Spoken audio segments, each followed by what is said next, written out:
Hello, everybody. Once again, this is the Torg Eternity Delphi Council Debriefings, where the storm has a name. Once again, we are your hosts, Leamon, Mark, and JM. And today's episode, we are going to be deep diving into the Axioms, World Laws, and High Lord Darkness Device combo of Aysle. So, Aysle Part 1. Before we get to that, I do want to. We had 3 emails that I want to get to, and 2 of them have questions. Another one is just some words of thought and inspiration, I guess you could say. So the first email is from Mario. Although I've been a player of Torg since the early days and Torg Eternity since it released, I haven't played since early 2020. This podcast has reinvigorated me to play again, and that's why we have this podcast slash YouTube series, is to get people interested in playing and thinking about Torg Eternity. I'm gathering my players and preparing a new campaign. One issue that I've always had is I can't visualize what happens during a disconnect or transformation. If I am firing a gun in the living land and I disconnect, am I forgetting how to use the gun? Does it just not function for me? And would this mean I could toss it to my friend who could still use it? Or does the nature of the gun start to alter, i.e. it is some weird gun spear? I could see any of these options playing out, but it messes with my mind. When a character transforms, I guess this is the second one, when a character transforms, what happens to their memories and history? If I am a core earther and I have my moment of crisis in the living land, do I remember any of my life, family, existence in core earth? Or does reality create a new history for me? Same for an Ord. What happens to them? Also, if I am a Nile Storm Knight and I transform to core earth, what happens with my history? If things do alter in the way I am thinking, what happens to a core earther who transforms to the living land and then later, with the right prerequisites, transforms to core earth? Do they get their life back? Do they remember the interval? As I said, I love the game, but this aspect really messes with my mind, and I was hoping you all could shed some light on the subject. Keep up the great work, Mario. So let's dive into disconnects and transformations. JM, thoughts? I've run it several ways, so I'm gonna be. This may not be Official. divine scripture from Malraux all the way down. But I've done. I think it all depends on my table on how badly it goes. Right, a transformation would involve things retconning and changing into something new. For a disconnect, if it's just a couple of steps off the axiom, like I'll have, the the Colt 45 turned into an old Webley, if they're in the Nile Empire and it's a couple off. I'll be honest, I'm much more interested at ruling at the table and on what's cool and moving forward. The other thing I've had happen is if it's a big axiom shift, then yeah, because the example they give about axioms is that it's not that you can't explain democracy to the Adinos in the living lands. You are perfectly capable of creating that contradiction. They are just incapable of comprehending it. Like they don't have the societal structure and the thousands of years of building bricks of society to understand representative democracy. So I've also run it with, you're now carrying this strange thing in your hand. Your buddy is asking you to throw it to you, and you don't know why that would be. I've even had one player who was dedicated to it, and he was holding a grenade when he disconnected, and he turned to a fellow player and said, "What do I do?" And they said, "Pull the pin and throw it." And so he pulled the pin and threw the pin. Outstanding. I was like, that. Like, here's just all of the possibilities at this point. So I've run both ways. I'm actually interested in. I could have done a deep dive into the rule book, but I'm far more interested in seeing what Mark. So that's how I run it at my table. It's whatever. The greater the degree of separation on the axiom that the contradiction cause, or that you're trying to do when you're disconnected, the bigger the shift is. For me, Mark. So I've done I've done this a couple of different ways, mostly as a player, um, but it works. It works the same way. This is kind of how I would run it as a GM as well. And the two different flavors really that I see on this are stem from, and I'll present the second one first because the first idea is answers the email. The second one is building a character, a Storm Knight that is a something that transformed, and then you build out an alpha clearance Storm Knight. And my example is Grunt.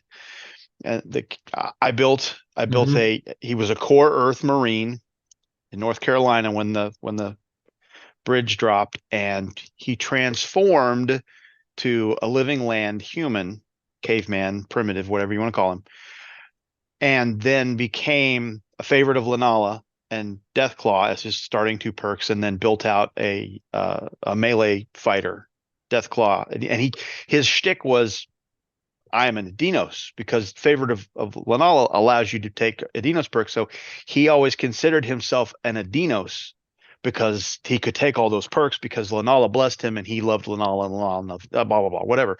The point is that he's a core Earth Marine who transforms into a primitive. So when I played him, I had to think through the things that he could remember and how he would remember them, like the organization of a platoon of Marines is way beyond the social axiom of the living land. So it was just his tribe, right? We transform it into what you can grasp. And I liken it to, someone who knows how to do calculus trying to explain, or someone who knows how to do calculus trying to explain calculus to someone who only knows how to do trigonometry. You can lay out all these math concepts if you want, and people's eyes are just going to glaze over and go, okay, that's cool. I don't understand the thing you just said, but that's cool. Mhm. And that's kind of how Grunt was, and how I see this transformation into the memories of things that exceed axioms that would normally be a contradiction. The first example that really I think answers the question better is my character Kinji, which I built to be Pan Pacifica. He was going to do ninja stuff, but he was going to use psychic abilities to do it. Well, he transformed into a Rorsch. He had all these psychic abilities that he could do, and when he transformed into a Rorsch, how do you do that? Well, you have to sit down and you have to look at the things that you can do and try and transpose them into the closest equivalents in the cosm you're transforming into that makes sense for who the character is.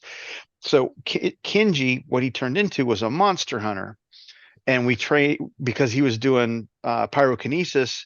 We shifted him over to, I think, alchemist with dragon's breath Mhm. and that kind of thing. So he still did the same kind of, he was still attacking with fire, but he was throwing it now instead of mentally projecting out. Yeah. And so as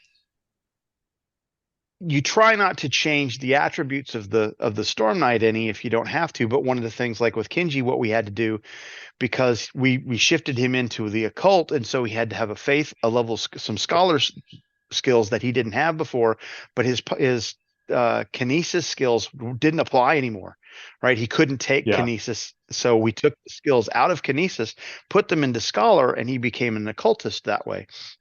And so you've got some things where you got to look at, I can't change my base attributes unless the GM says, well, this makes sense. Yeah. You want to qualify for something that you need to have another point in strength. Well, what are we going to take that from? Well, we're going to take it from over here and put it there, and now you qualify. Yeah. So and then Kinji transforms into Tharkold, and so he goes through that whole thing again, which actually worked out really well for him because we took the psychic abilities that he wanted to have at creation that we screwed up and took him out of Tharkold, but he was a much darker character, having gone Yeah. through the sieve of Aurorish and into Tharkold, Yeah. having come out of Pan Pacifica. So I think that's a long way around to get to the answer that really there's no this is how you do it every time kind of answer. Mhm. You have to take it case by case and look at what makes sense for how.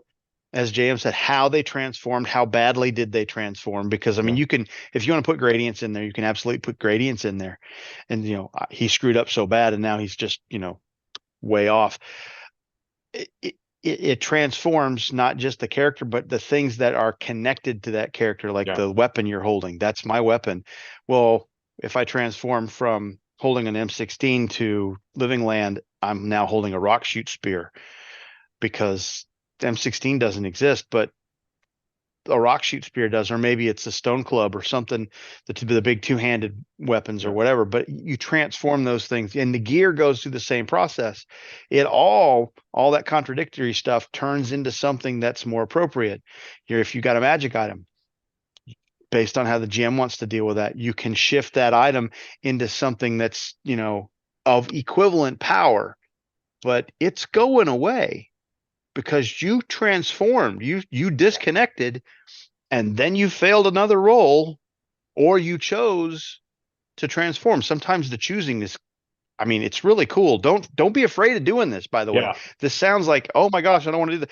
This is actually, for Kenji, it was the coolest thing, because it really brought out a different form of character, and his memories, who he was. Just think of that too. He knows who he was.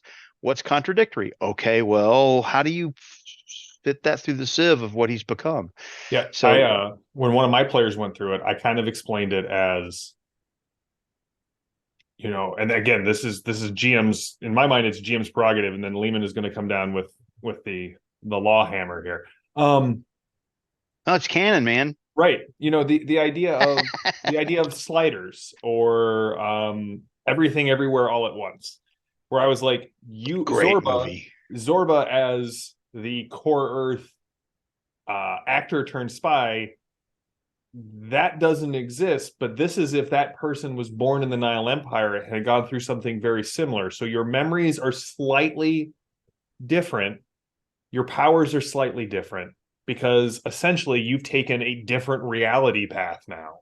At least that's how I've handled those things. So it's like, I don't know if anybody remembers the Sliders TV show. With like the parallel Earths, where everything reality is just different enough, and they ran into like themselves, but on different paths. That's kind of, so if you transform back to Core Earth, the real question is as the player, do you want him to get his life back, or do you want him to be just different enough that everybody's like, oh, it's Ronnie, and you're like, I don't remember you. Like, what are you talking about? I'm not from Peoria. I'm from Bloomhaven, Albuquerque. or something like that. Just off enough. Think, like, I also think about anytime DC has a major crisis event, you never know really all what's canon after the crisis event, because they kind of are like, well, I like this part of Batman's history, but this part doesn't make sense, so we're going to throw it back on the shelf until the next guy reorders things. So very, very good. So well, what's the official answer? So let's take a step back to original Torg for the disconnect. In original Torg, when the disconnect happened, if you were in this example, shooting a firearm, the firearm is considered the tool that you are using to disconnect. So it's not that you forget how to use the firearm, it's just the Everlaw of 1 comes down and severs you from the Everlaw of 2. Everlaw of 2 saying two realities can take place in the same place at the same time. Everlaw of 1 says only one reality can take place in the same place at the same time. So the gun would transform to fit the reality that you were in. Like JM's example of a Colt 45 transforming to a Webley, just to knock it back a little bit. But in original Torg also, if for some reason you lost or did not have access to that tool, they called it a tool anymore, it made it more difficult to reconnect, because that was the item that you disconnected with. Torg Eternity decided to be simpler and just have it as a you and whatever items you are fading in and out. So it's almost like if you're in the process of a Star Trek teleportation, when the little beams are going, and that's all that's happening. And if you do something that is not contradictory, you can do it. If you fail your disconnect or your reconnects a roll and you're still disconnected, you kind of in those parts that you phase in, you can do your action as long as the action is not contradictory. But that weapon is part of that phasing in and out. So officially, which is different than canon. Official is what we publish from Ulysses Spiel, but canon is what you want in your own game. So officially, that gun is just in your hand. Or you could maybe drop it on the ground, but it is fading in and out until you reconnect or transform. Once you, if you transform, then it will change into something that fits the axioms and is no longer contrary. For all the thoughts about the transformation, there's nothing official. I like both JM and Mark's way of doing things. I've always considered that the character still has their memories, but like both of you said, you might have a little offness of it, or especially if you're going down social, you might not understand everything, so you try to make it fit what you did. Example, like if you transform to Aysle, maybe your parents' name no longer, like I would be maybe Leamonson instead of Leamon Crafton, just to fit that. But I would still know my mom's, Laura, my dad's Leamon, etc. That part wouldn't necessarily change. I've had instances where the change was easy. It's just like, just change energy weapon to fire combat, things like that. Switch armor to be whatever is equivalent. But I've gone through those drastic changes myself when I went from living land to a caution, from the lowest tech to the highest tech. And I had faith and I had miracles, and Akasha doesn't believe in miracles and doesn't believe in magic. So it's kind of like I lost my faith, and then I got super into philosophy, and because of social aspects, didn't take psionics, but I just adapted. And sometimes you'll try to keep things as close as they can. Sometimes maybe you want to just be maybe that me and that other Cosm, they just didn't do any, they did something completely different. Like there's been, probably in a lot of people's lives where they had that moment, when especially going to college, what do I want to be? And maybe they're going two choices. Maybe when you transform back, that was the other choice. If you wanted to go through this or this, you did it this the first time, it gives you a chance to do it. So you don't exactly have to go back to who you were as the core earther. So hopefully that explains. So officially, you just phase in and out if you're disconnected until you reconnect or transform. If you reconnect, those objects and everything go back to being fine.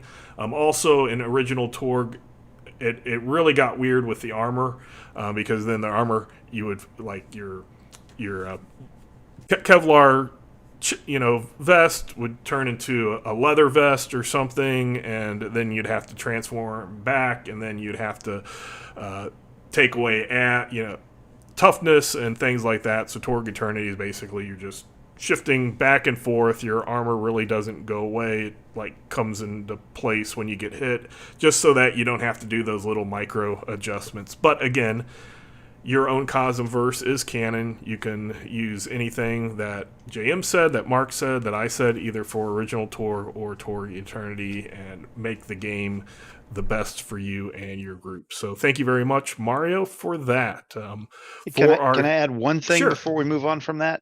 Sure. And as you said, there's official and then there's canon, and canon's however you want to do it. For me, I do not see a transformation as a way for a player to completely revamp their character. Like, I want to do this, and it's completely diametrically opposed to what the character was when it transformed. In my opinion, for me, my canon is that when you transform, you have to try and recreate your character as close to the abilities and skills and things that you did, who you were, in the new Cosm from where you were. Like Kinji's example, he pyrokinesis to something that threw fire. Not all of a sudden we're just going to turn him into something completely alien to what he was before. So that, I mean, if you want to do it as here, just rebuild your guy, however you want to do it, make her into whatever you want, that's fine. I would see it more as let's just make sure it fits into the cosm with no contradictions, but it looks as close to what it was before. Okay, that's how I normally do it. That's like 90% of the time I would do that. If it came to a point where a player just really didn't like that idea and was going to start a new character over, then we would talk. I would probably keep attributes the same, like you suggested, but it's just we don't want to lock people, so that's why officially, officially Torg is just figure it out when you transform. You probably want to keep it close. If a player has a really good justification of right, sure. What if my character was bitten by a vampire, and like what if because it's an Orosh now, like what if I went down this way? If they had a really cool story reason, like rewrote a whole backstory for their character, I'm like, yeah, it's. Oh yeah, or Nile. This becomes my superhero origin story, how he became the masked marauder or whatever. Yeah, no, absolutely. The vampire. I actually had a character who is not my character. A player of mine had a character who is a rocket ranger that was killed by a vampire in Aurorish, and then we just turned him into a vampire. So he started the character as a vampire. So there was a lot more.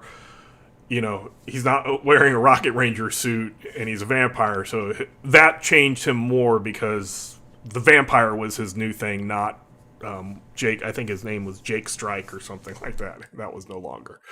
So let's go to the next email from Greg. So this is called Living Land Climate versus Core Earth. My name is Greg and I'm from Brisbane, Australia. So another person from the other side of the globe.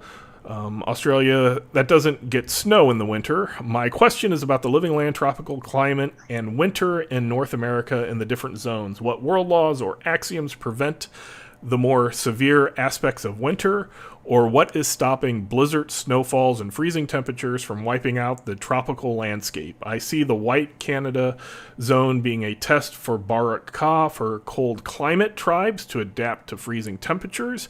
How would Barak Ka go about invading a subarctic climate if the scouts freeze before placing stele? So, thanks, Greg. So, thoughts on that from JM? So for me, the law of wonders is really what keeps that at bay. There's always something else in the living lands working its strangeness. The other thing that I would say for that is there's nothing that says the stelae have to be placed on the surface. And what is it? That's my brain just froze. It's because I'm focused land on below. The land below. Land below stays a constant temperature, right? Hollow Earth doesn't care if it's blizzarding on the surface. They just need to come up when they need to come up and take something. And so, you're at a Canadian Mountie base and suddenly the floor in the basement falls open and the Adinos come out into the climate controlled base to take over the base because they've been traveling through the land below. Cool thought. I hadn't thought about that. Zero. No. Mark. So, and we had talked about this briefly before, the white zone up there in Canada, that's officially off limits. That's nothing that's ever going to be done with. So that's whatever you want to make it. You want to play with that however you want, knock yourself out. In my opinion, and I'm going to echo JM's anchoring this to the law of wonder, when the Stella activate and create the zone, it's a jungle now. Inside that zone, the snow melts and the waters wash away and the permafrost thaws out, and all of a sudden and this is overnight too. Yeah. Maybe even faster depending on how you want to run it. And then, suddenly you've got vines that are 30 feet long hanging off of things and trees that weren't there. And, this tundra now has turned into this verdant jungle with caverns and crevasses and a raging river and all the rest of it, because the law of wonder says that can happen. Is that a problem? Probably. Yeah. I mean, you've got people, if you've got people in there, they're kitted out for Arctic weather, and now all of a sudden it's tropical.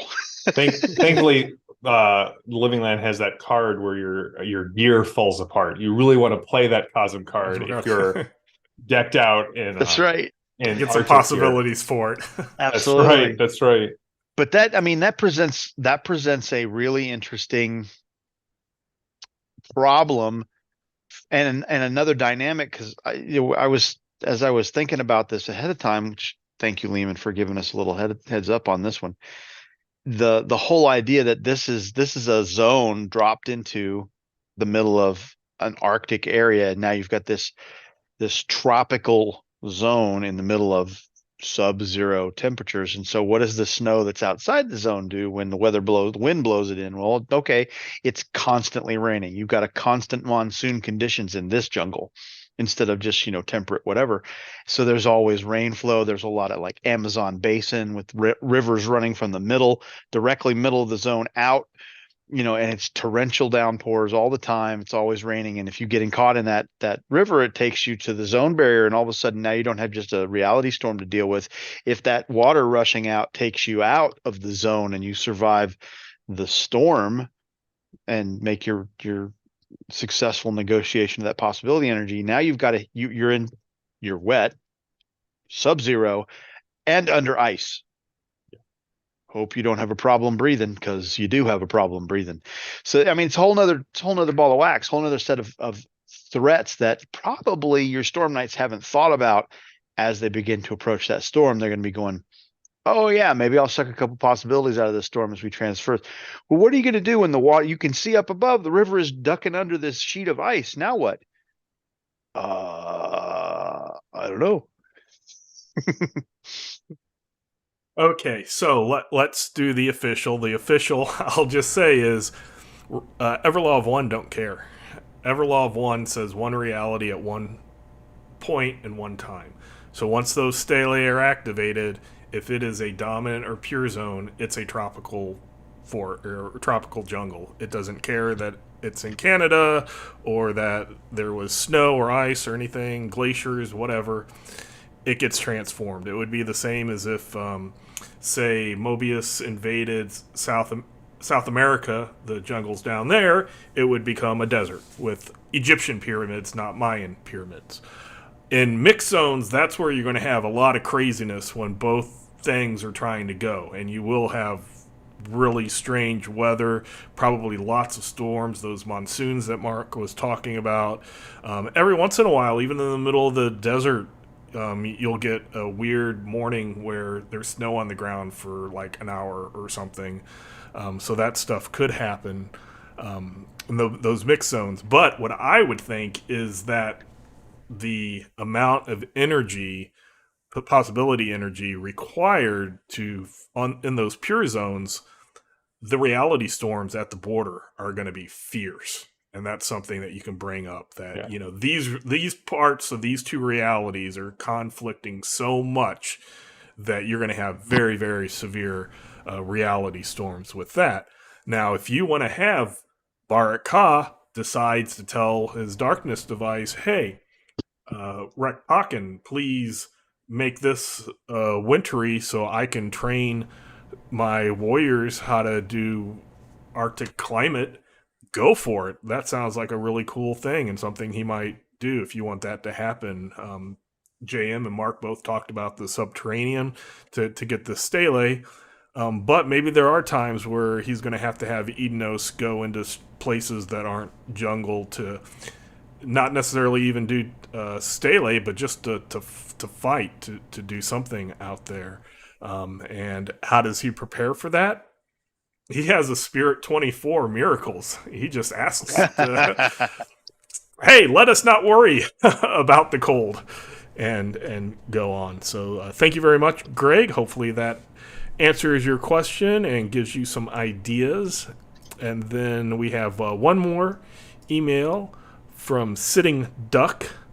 This isn't a question, so I'll just read this email. Having finished the Cyber Papacy episodes, I have a couple of things to remark on.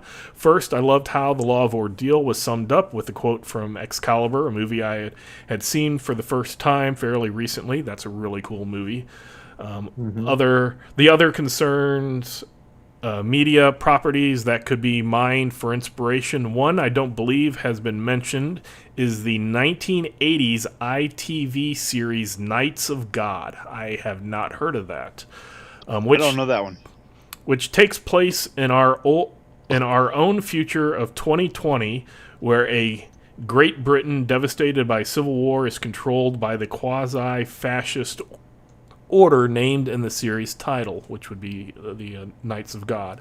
It is notable for featuring Gareth Thomas of Blake 7 and Patrick Troughton of Doctor Who, the second Doctor, I believe, in one of his last roles before his death in 1986. Unfortunately, due to lost paperwork, it is uncertain who actually owns the rights to the show. This means no physical media releases or legit streaming options. It is possible that transfers of 10th generation VHS recordings may be floating around somewhere on YouTube, but I haven't checked myself. The only other option is tracking down the almost certainly out-of-print novelization. So it is kind of sad that I can't even really look to see what that was, but 1980 series, if anybody out there has seen it, then that possibly might be some inspiration for Cyber Papacy. So thank you very much, and we really appreciate all of the interactions we have with you all.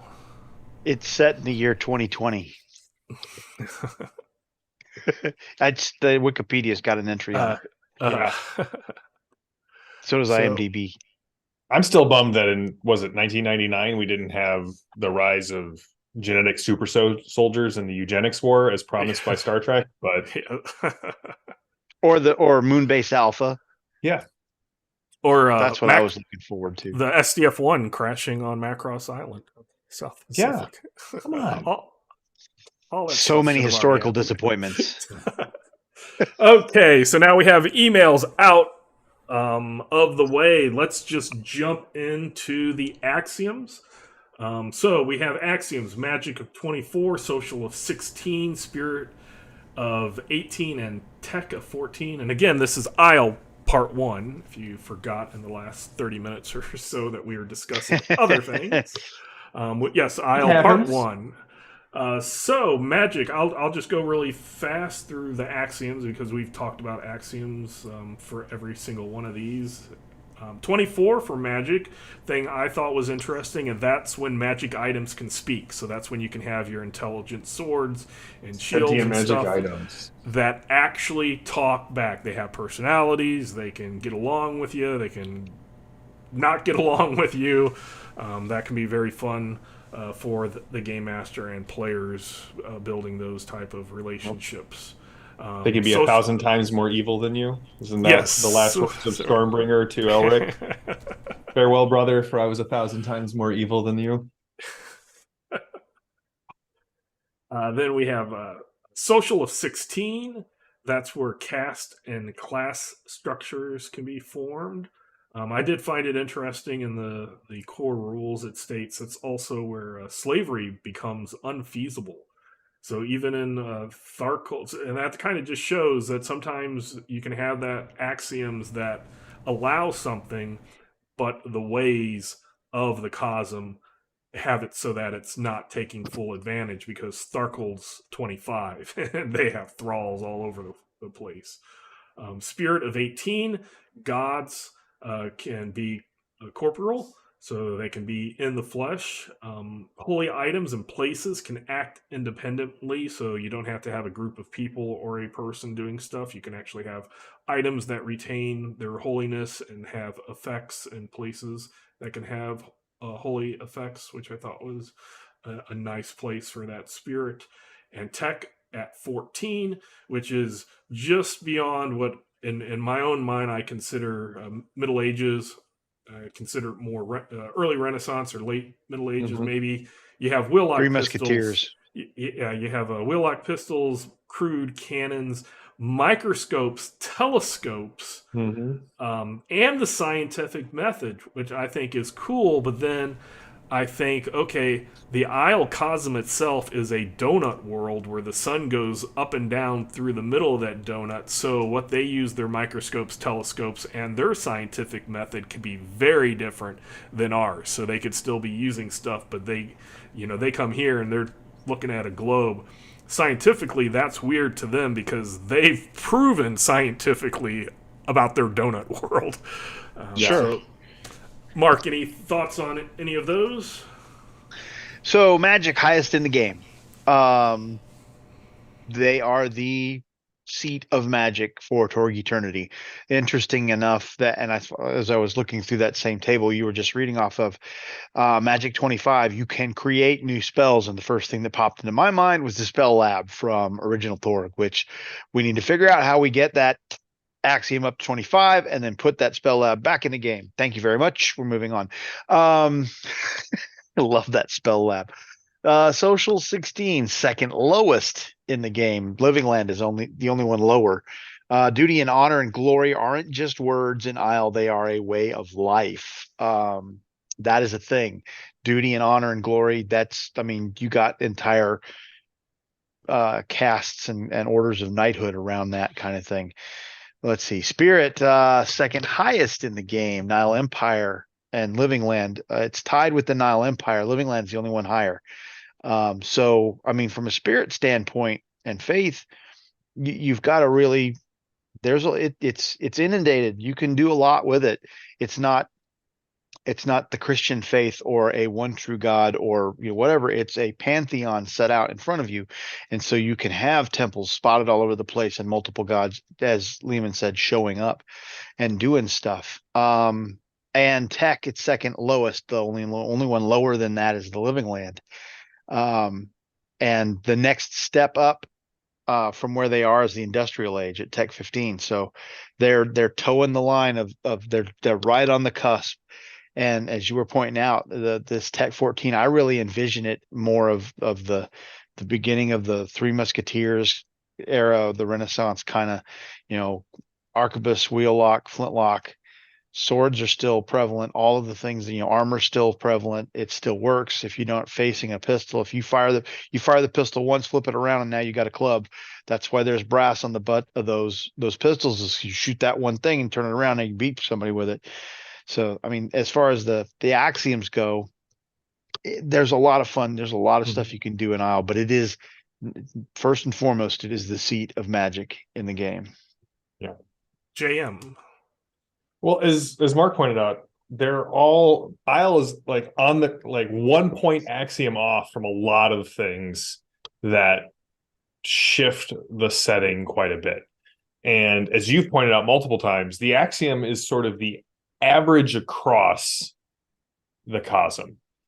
So there are points where technology might be a little higher especially in the dwarven held areas of Isle, or that wizard's tower, 1 point higher magic axiom. What does that mean? What is that guy doing up there? What is she creating? Because she has access to some old Torg books in the spell lab. See, yeah, I'm tossing that out there again. Torg Eternity was my baseline introduction to Torg, so I've heard of this spell lab, but I know nothing of it.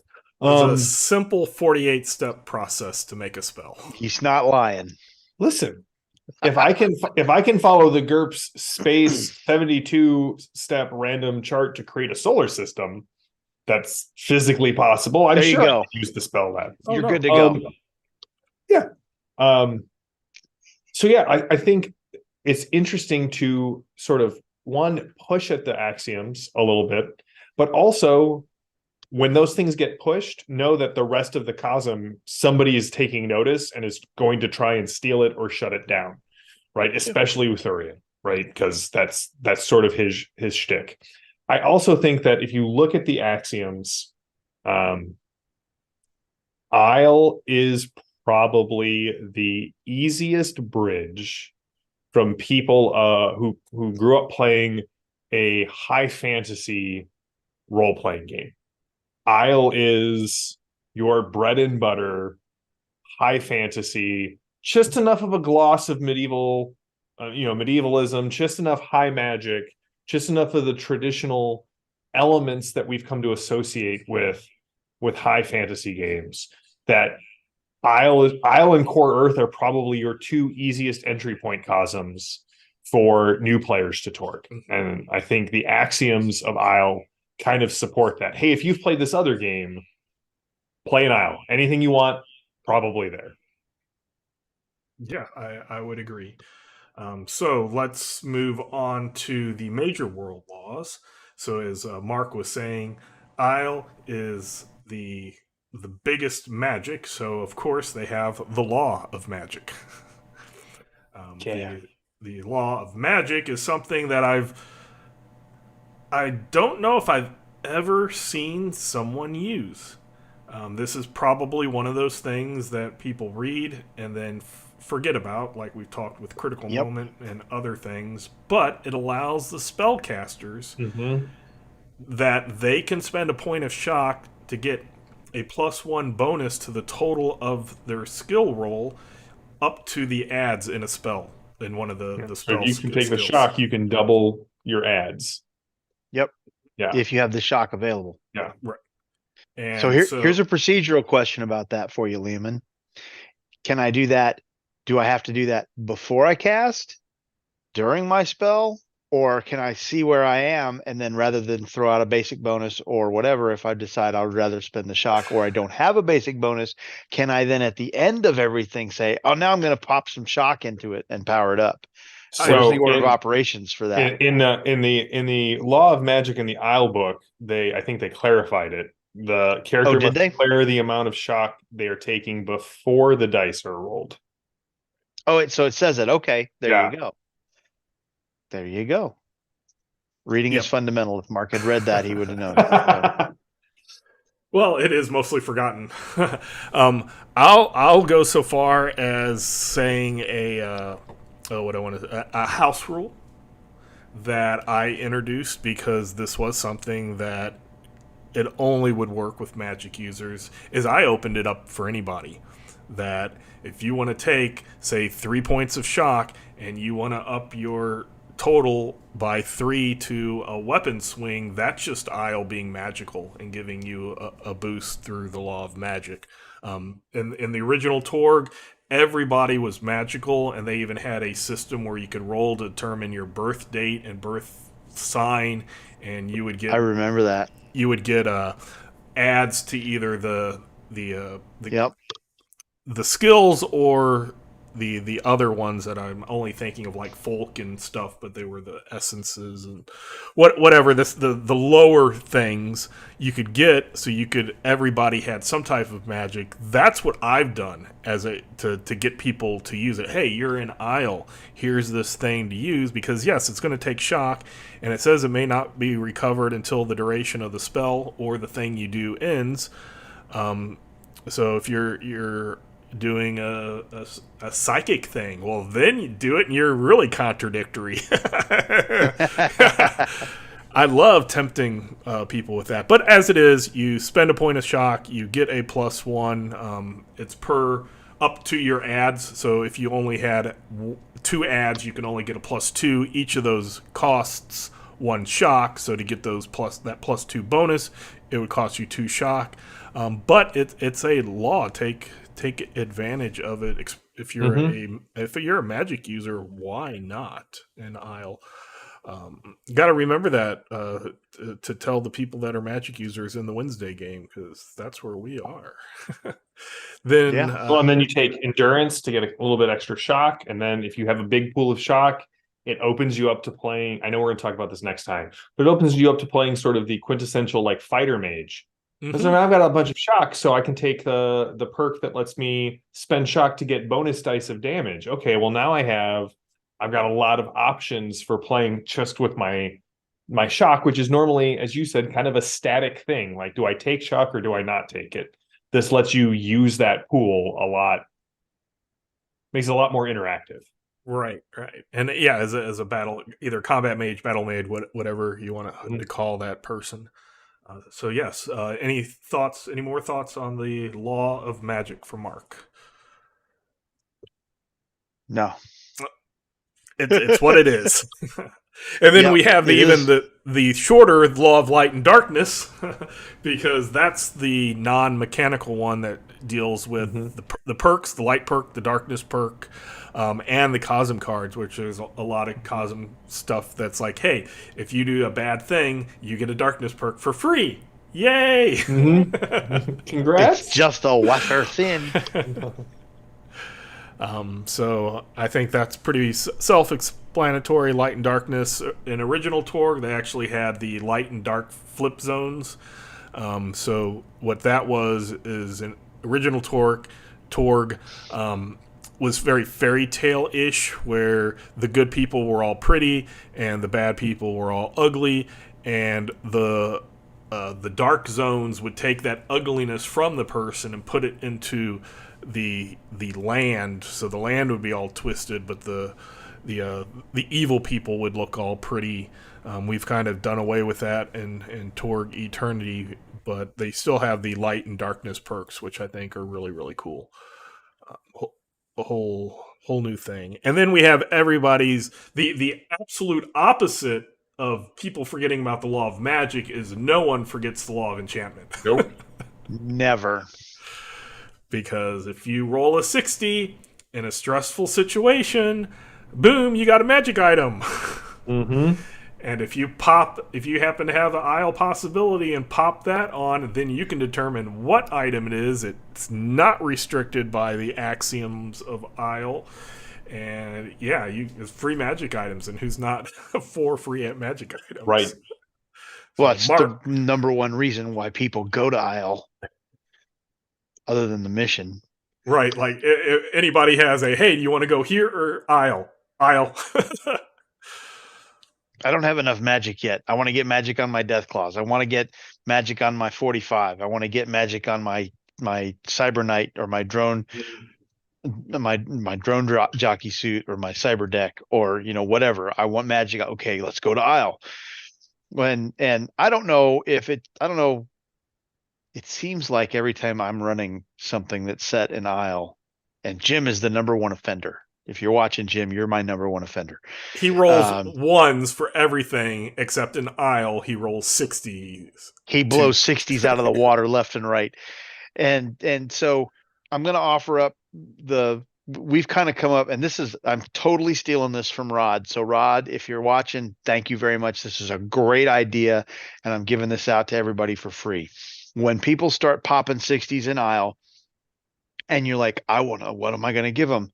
I don't know what to give them. You could pick the book up and start rolling Mm-hmm. dice and pulling things up, or you can do what we call renewable consumables, which become it's a very game balanced way so that you can give multiple magic items to people that don't just like, oh, he's got a +8 strength now. How did that happen? um what a renewable consumable is you go find a cool power like maybe a strength +1, or maybe it does something like potion of the ram or a healing drought or something like that.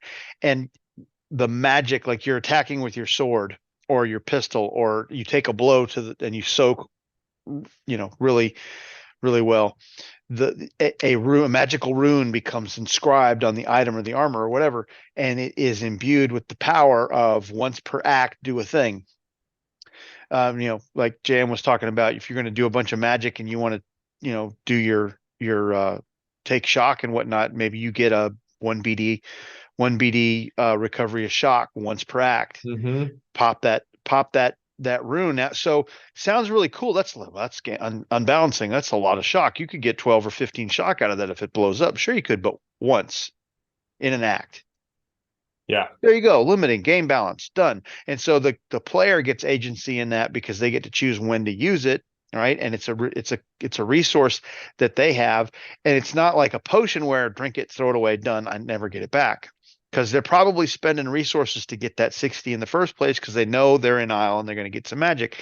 So the renewable consumable kind of thing is like once per act, I can use it over and over again. I don't discard, and a permanent magic item that's not super uber powerful, that begins to stack up on things. Right. I think he had a sword or some weapon that just was stacking. Like had Yes.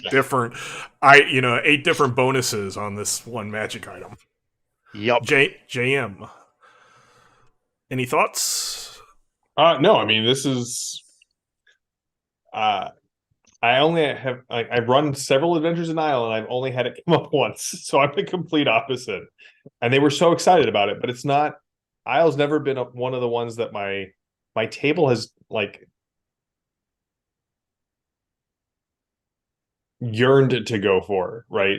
They always want to head to like the high tech or the Nile Empire. So maybe I got to throw Aysle at them a little bit more, so they realize, hey, there's some. I mean, they obviously remembered. It was Becca or Maddie. They remembered the law of magic or of enchantment.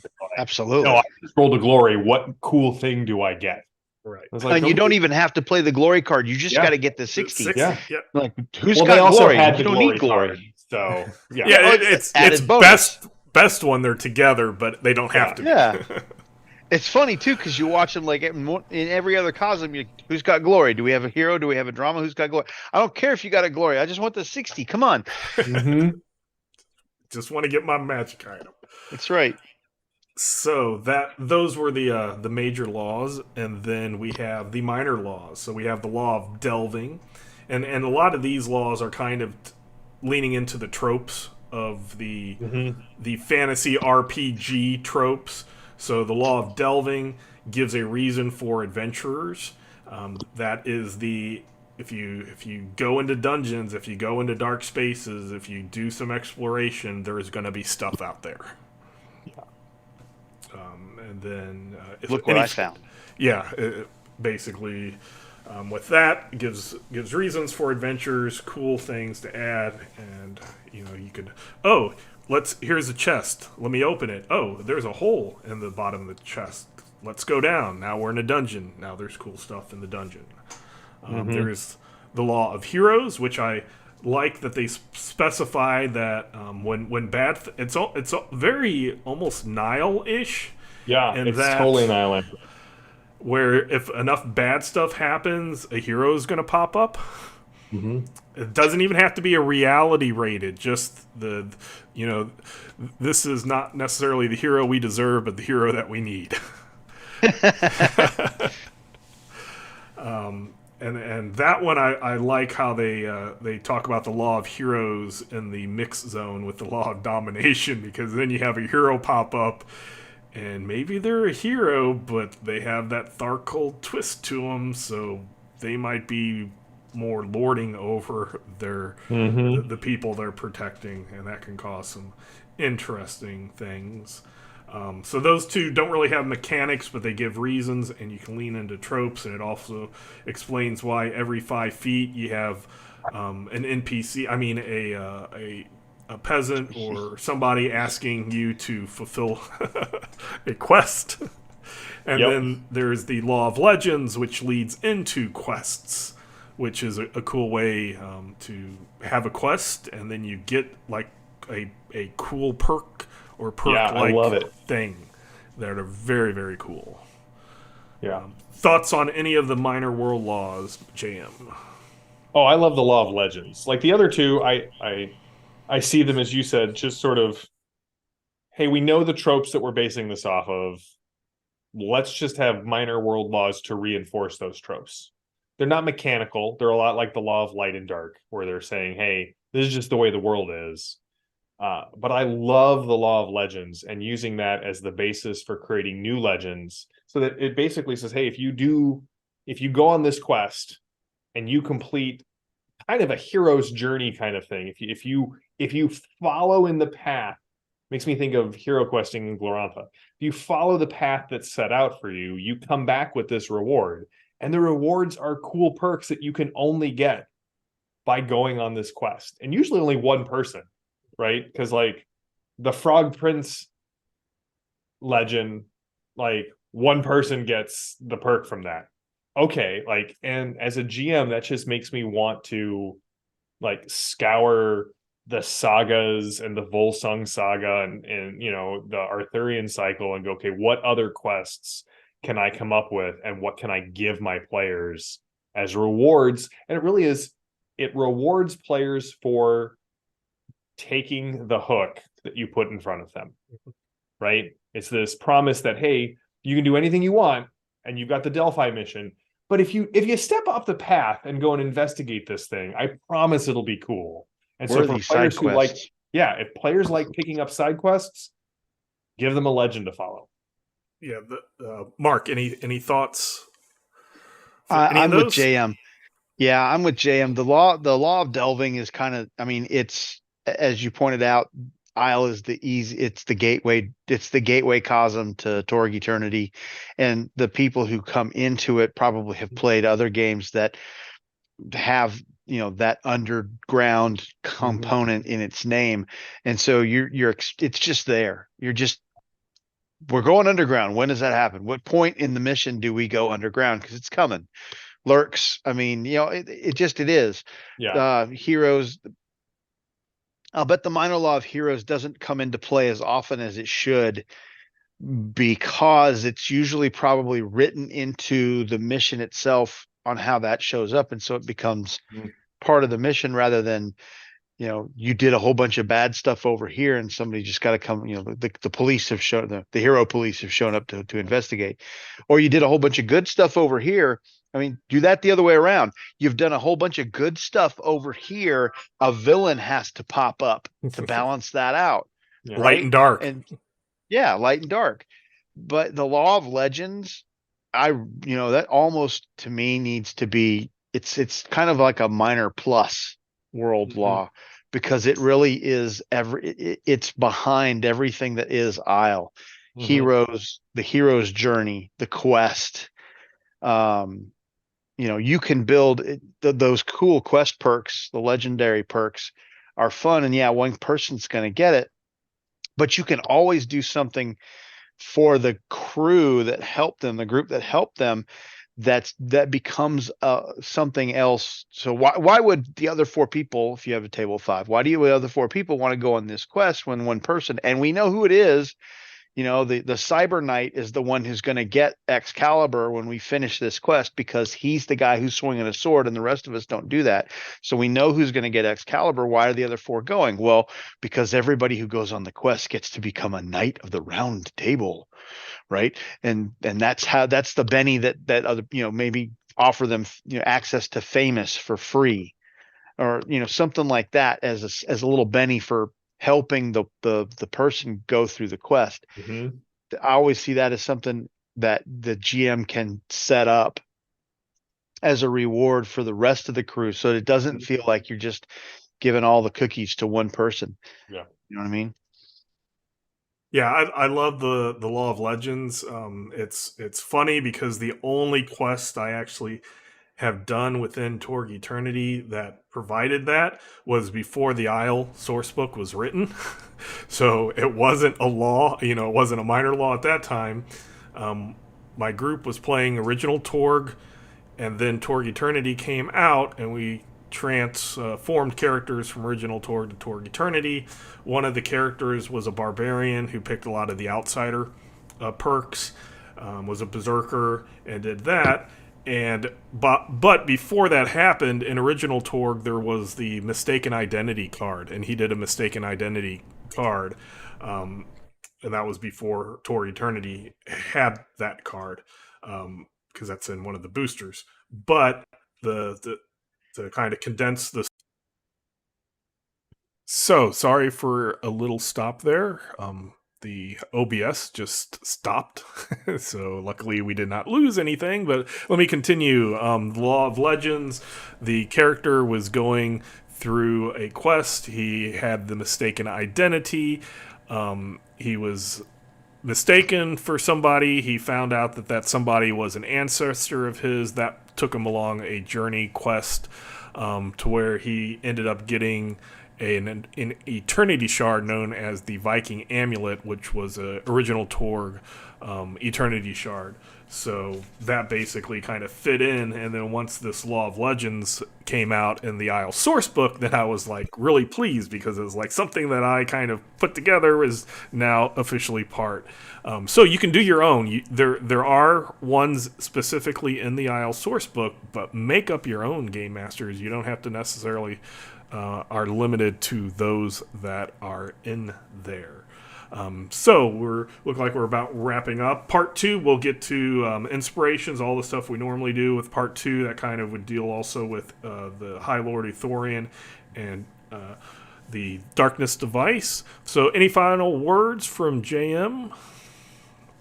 No, I think we covered all of it. It's a fun Cosm. I'm really looking forward to delving into inspirations. I mean, we could spend a whole nother episode just on, the Taurus donut shaped land of Aysle, and all of the, when we talk about Uthurian, all of the, because the elves, the invasion of Aysle is actually a little different than everyone else's invasion, and there's a lot going on there. And so I love Aysle. I feel like it was the third book that came out, right? Because it went Living Land, Nile Empire, Aysle.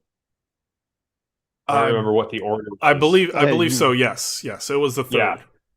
Yeah. So, like I said, Nile Empire was really kind of the first one I connected with, but then Aysle just has all of my favorite things about fantasy gaming in it, in its own unique Torg way. Right.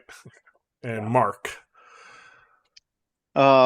There's a lot of stuff that I want to talk about Aysle that we'll get into next in part 2, because most of it's most appropriate for that that side of it. But I mean, all of the cosms in Torg Eternity are very rich in story, and as we've said multiple times, as Jam pointed out, Aysle is the gateway cosm that most people will be most familiar with.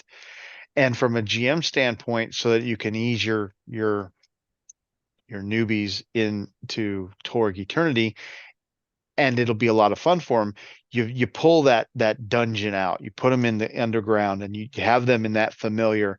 And then when they make a right turn, or the trap goes off, or whatever, they slide down the chute, and they're still in a cave. But all of a sudden, the cave takes on this different aspect, and now it looks oddly bizarre somehow. Maybe it's warming up as they come back to the surface, and there's a lot of sand, and suddenly, oh look, we're in the Nile Empire.